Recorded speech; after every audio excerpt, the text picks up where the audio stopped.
ایک کیس ہمارے پاس پڑا تھا جس کو میں پڑھ رہا تھا نہ وہ کہتے ہیں فلسفی کو باس میں ملتا نہیں خدا، تو کسی طرف اس کا ڈور اور سرا تار اور تھی، سرا اور تھا، لوگوں نے کیا کیا تھا کیا نہیں کیا تھا، لیکن ایک رپورٹ میں جا کر میں اٹک جاتا تھا۔ اس رپورٹ میں یہ لکھا ہوتا تھا کہ ان کی طرف سے نفی میں وہ رپورٹ تھی کہ یہ کام نہیں ہوا۔ جب اس بات پہ اٹک جاتا تھا تو میں بڑا پریشان ہو جاتا تھا، شاہ صاحب غلط لکھ نہیں سکتے، شاہ صاحب غلط کہہ نہیں سکتے، وہ میرے پیشوا ہے، میرا مرشد ہے۔ تو میں سوچتا تھا کہ یہ معاملہ ہے بھائی، فیصلوں کو دیکھتا تھا تو 30 فیصلے ایسے تھے جو عجیب قسم کے تھے، لیکن جب میں ان کی بات کو دیکھتا تھا ان کی بات یہ تھی، وہ نفی میں ہوتی تھی۔ جب میں نے اس کو ڈگ آؤٹ کیا اور اس پہ میں چلا، وہی صراط مستقیم تھا، خدا گواہ ہے، وہی صراط مستقیم تھا، خدا گواہ ہے۔ جو بات شاہ صاحب نے الفاظ میں لکھی تھی ان کو میں لے کر آگے چلتا گیا، ایون کہ میں نے 35 منٹ سپریم کورٹ میں ایز اے ٹیکنیکل پرسن میں نے اسپیچ بھی کیا، پلیڈ بھی کیا، اور اس case per government of KP کو 2 ارب 22 کروڑ روپیہ گورنمنٹ کے خزانے کے اندر باقی رہ گیا۔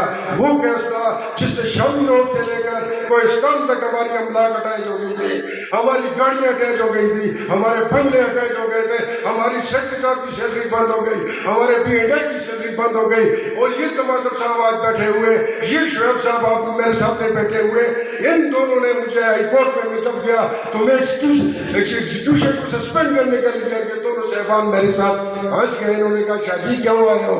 میں نے کہا سر میں ایگزیکیوشن کو سسپینڈ کرا کے آپ کی تنخواہوں کو واگزار کرانے کے لیے آیا ہوں، میں گورنمنٹ کے املاک کو واگزار کرانے کے لیے آیا ہوں۔ تو یہ میرے ساتھ ہنس گئے، اور 10 منٹ کے بعد اس نے سیٹ وقار کا آخری دن تھا کورٹ میں، سیٹ وقار نے اسی کے 2 کیس سنے، ایک ایجوکیشن ڈپارٹمنٹ کا اور ایک فارسٹ ڈپارٹمنٹ کا۔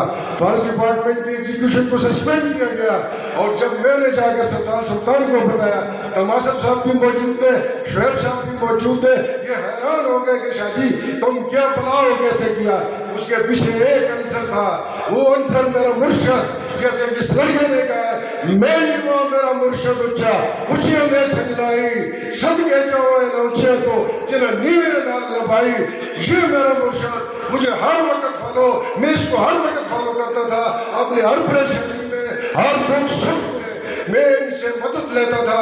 ان کے جو جس دن وصال ہوا، اس دنیا سے پردہ فرمایا، اس سے بھی ایک دن پہلے مجھے 4 بجے کا ٹائم دیا تھا۔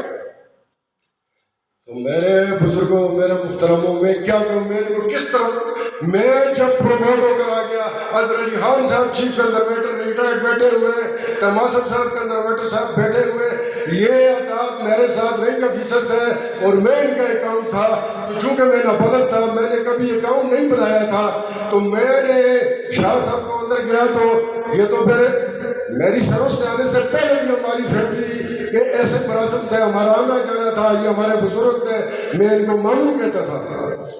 تو شاہ صاحب سے میں نے کہا جی مجھے تو اکاؤنٹ نہیں آتا، سوشل فارسٹری میں تو 8 اکاؤنٹ ہے۔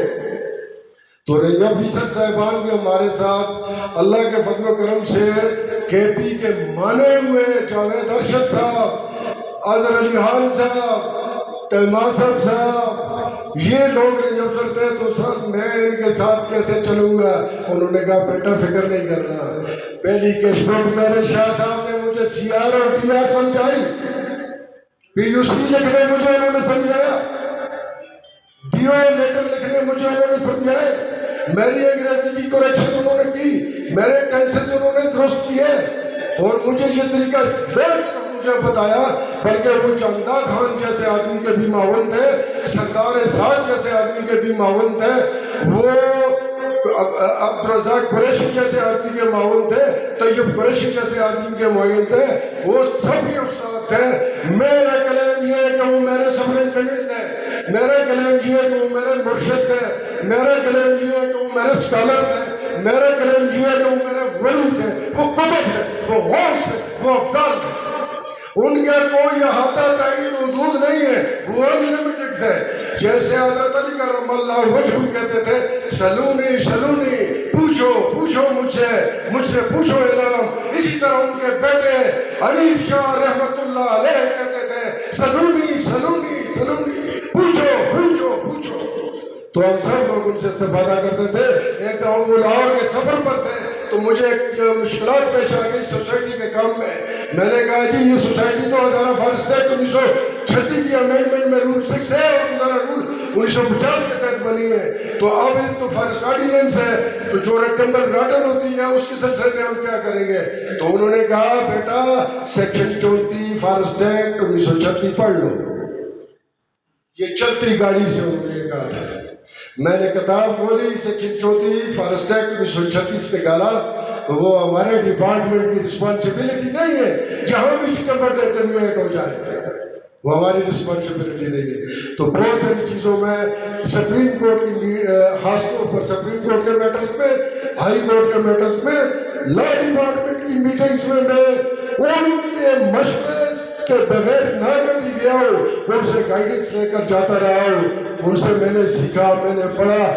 جو ناظم صاحب نے کہا کہ یہ گولڈ میڈل ملا، یہ گولڈ میڈل میرا نہیں ہے، یہ سید حنیف شاہ کا ہے، یہ ان کا نام ہے، یہ ان کی تربیت کا ثمر و سلسلہ ہے.